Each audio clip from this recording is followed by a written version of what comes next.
Hey, what's up mga idol? Ayan, meron po tayong wild na gansa. Bigay ngayon ng ating kumpare. Ayan, katatapos ko lang tanggalan ng balahibo. Ayan, yan po yung wild na gansa. Ang laki niya guys. Tingnan nyo, ang laki. Kaya lang, di ko alam kung paano lutuin to. Ayan, kung sino yung may alam, suggestion muna dyan sa baba. Mag-comment kayo kung anong magandang luto nito.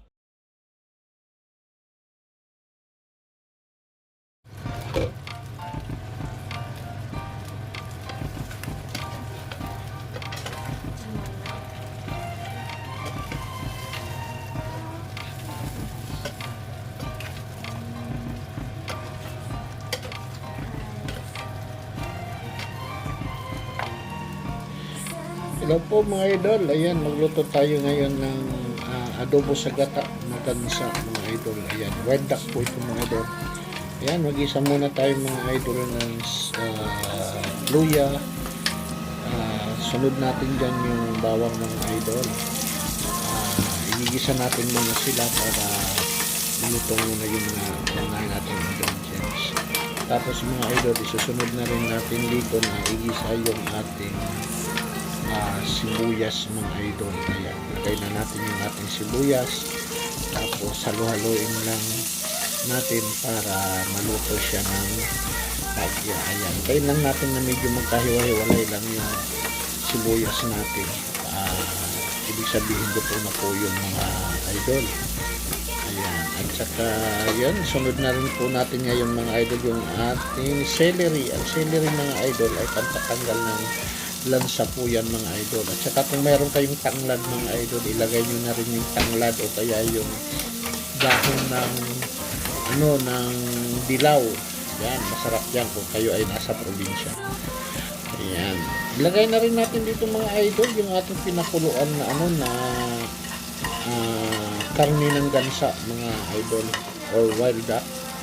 So ayan, halo-haluin lang natin mga idol para umibabaw yung mga panating sangkap at maluto siya ng ng pare-pareho mga idol para hanggang sa lumambot siya mga idol. Tapos mga idol, pagkatapos natin ihalo-halo yung ating ginisa na wild duck, so maglalagay na rin po tayo dito ng gata mga idol. Ayan, una po yung kung mayroon kayong gata na fresh, ilagay nyo muna yung pangalawang gata. Tapos pag naluto na at lumambot na yung gansa nyo, ay ilagay nyo na yung kakang gata.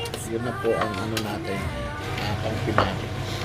So ayan mga idol, naglagay na rin po tayo dyan ng garlic powder dahil wala tayong ibang nilalagay kundi yung lang garlic powder.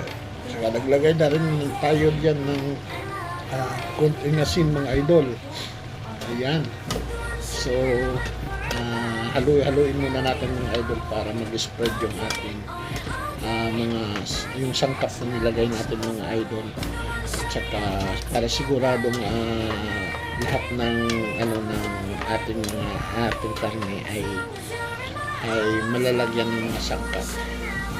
So ayan mga idol, naglagay na rin po tayo dito ng dahon ng sibuyas or spring onion mga idol.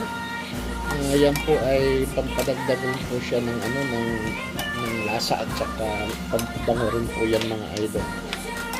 Ayan, at saka halu-haluin lang natin mga idol para medyo mag-spread siya.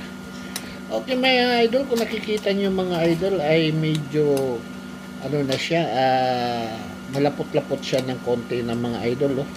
Ayan, alright. Alright mga idol, yan po yung ating finished product ng ating